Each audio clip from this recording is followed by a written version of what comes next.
أعوذ بالله من الشيطان الرجيم. بسم الله الرحمن الرحيم. أولم يتفكروا في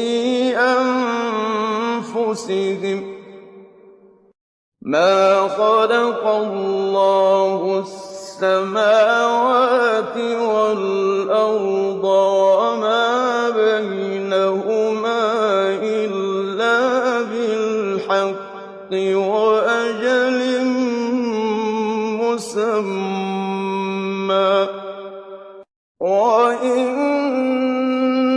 كثيرا من الناس بلقاء